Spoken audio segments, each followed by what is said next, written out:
Boxing's oldest ever world champion believes Joe Calzaghe shouldn't be undefeated. Joe Calzaghe retired unbeaten after 46 fights, but one of his opponents feels he lost unfairly. Calzaghe is the longest reigning super middleweight world champion in the sport's history.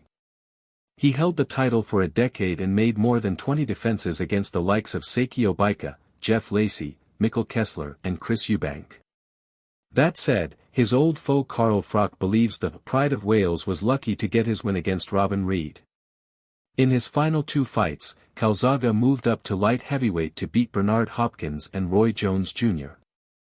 In a new interview with All the Smoke Fight, Hopkins explained why he thinks he lost his fight with the Welshman on the cards unfairly, having said to Calzaghe in the build-up, "I would never let a white boy beat me. I would never lose to a white boy.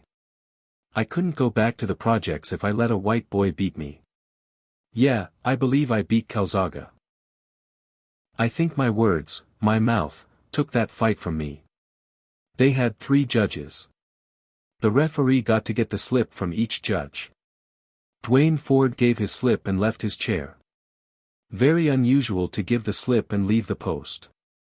He left after giving his slip, and that's the one that gave Joe Calzaghe a split decision, even though I knocked him down in the first round.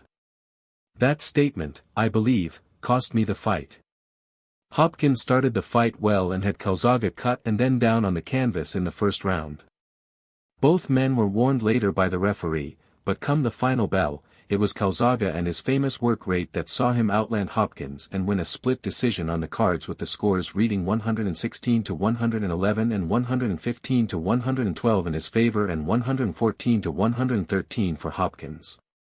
Calzaghe fought just once more when he beat Jones 7 months later.